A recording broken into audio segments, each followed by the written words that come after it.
Assalamualaikum warahmatullahi wabarakatuh. Halo semuanya. Perkenalkan, nama saya Helvi Cynthia Putri dengan NIM 09010182529019. Saya dari kelas MI 1A. Pada video kali ini saya akan membahas tentang algoritma dan pemrograman, mulai dari konsep dasar, jenis-jenis algoritma, tahapan merancang algoritma, hingga struktur dan alur kontrol dalam pemrograman C++. Yuk disimak ya. Pertama, kita masuk ke konsep algoritma. Pengertian algoritma secara sederhana adalah serangkaian langkah-langkah yang terstruktur dan terbatas untuk menyelesaikan suatu masalah. Algoritma yang baik memiliki 5 ciri-ciri. Pertama, terstruktur. Kedua, terbatas. Ketiga, memiliki masukan atau input. Keempat, memiliki keluaran atau output. Dan kelima, efektif dan efisien.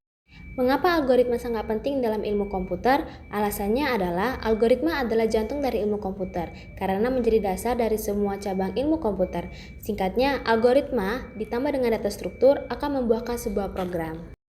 Terdapat 3 cara dalam menyajikan algoritma. Pertama adalah narasi, kedua pseudocode, dan ketiga adalah flowchart atau diagram alir. Selanjutnya kita masuk ke jenis-jenis algoritma. Algoritma memiliki 3 tingkatan. Pertama adalah tingkat dasar atau pemula. Contohnya adalah sekuensial, percabangan, dan perulangan. Kedua, tingkat menengah atau lanjutan. Contohnya adalah divide and conquer, greedy, dan dynamic programming. Dan ketiga adalah tingkat tinggi atau spesialis. Contohnya adalah heuristik, meta-heuristik, dan paralel. Algoritma sekuensial atau linear adalah algoritma yang menjalankan instruksi secara berurutan dari awal hingga akhir, tanpa percabangan atau perulangan. Contohnya adalah menghitung luas persegi panjang. Algoritma percabangan adalah jenis algoritma yang memungkinkan program membuat keputusan berdasarkan suatu kondisi. Ada 4 jenis algoritma percabangan. Pertama, algoritma percabangan sederhana menggunakan if. Kedua, algoritma percabangan 2. Ketiga, algoritma percabangan majemuk menggunakan if, then, dan else if. Dan keempat adalah algoritma percabangan bersarang. Algoritma perulangan adalah algoritma yang memungkinkan program untuk menjalankan satu atau lebih instruksi secara berulang hingga suatu kondisi terpenuhi. Ada 3 jenis algoritma perulangan. Pertama, algoritma perulangan for, kedua algoritma perulangan while, dan ketiga adalah algoritma perulangan do while. Selanjutnya kita masuk ke tahapan merancang algoritma. Tujuan perancangan algoritma diantaranya adalah pertama, menyederhanakan pemecahan masalah. Kedua, hitung rata-rata kumpulan nilai. Ketiga, deteksi ganjil atau genap suatu nilai. Keempat, menjadi dasar pembuatan program komputer. Dan kelima adalah meminimalkan kesalahan dalam implementasi. Tahapan merancang algoritma secara umum ada 6 tahapan. Pertama adalah memahami masalah, kedua menganalisis masalah, ketiga menyusun algoritma secara pseudocode atau flowchart, keempat mengimplementasikan algoritma, kelima menguji dan mengevaluasi algoritma, dan keenam mendokumentasikan algoritma. Ada 2 jenis kesalahan yang bisa saja terjadi dalam merancang algoritma, yaitu pertama, kesalahan sintak atau syntax error, yaitu adalah kesalahan yang terjadi ketika kode program-program belum berjalan karena masih ada error. Yang kedua adalah kesalahan logika atau logic error, yaitu adalah kesalahan yang terjadi ketika pada hasil program-program sudah berjalan tapi hasilnya tidak sesuai dengan harapan. Selanjutnya kita masuk ke struktur dalam pemrograman. Pemrograman adalah proses menulis instruksi agar komputer dapat melakukan tugas tertentu mengikuti alur logika tertentu.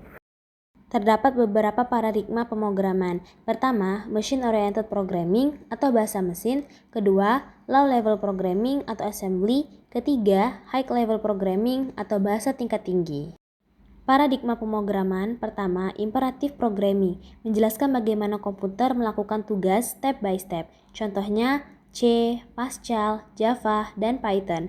Kedua, declarative programming, menjelaskan apa yang diinginkan tanpa detail cara. Contohnya SQL, Prolog, HTML, dan CSS. Dan ketiga, modern programming, contohnya adalah menggabungkan berbagai paradigma multiparadig, contohnya Python, JavaScript, Kotlin, dan Rust.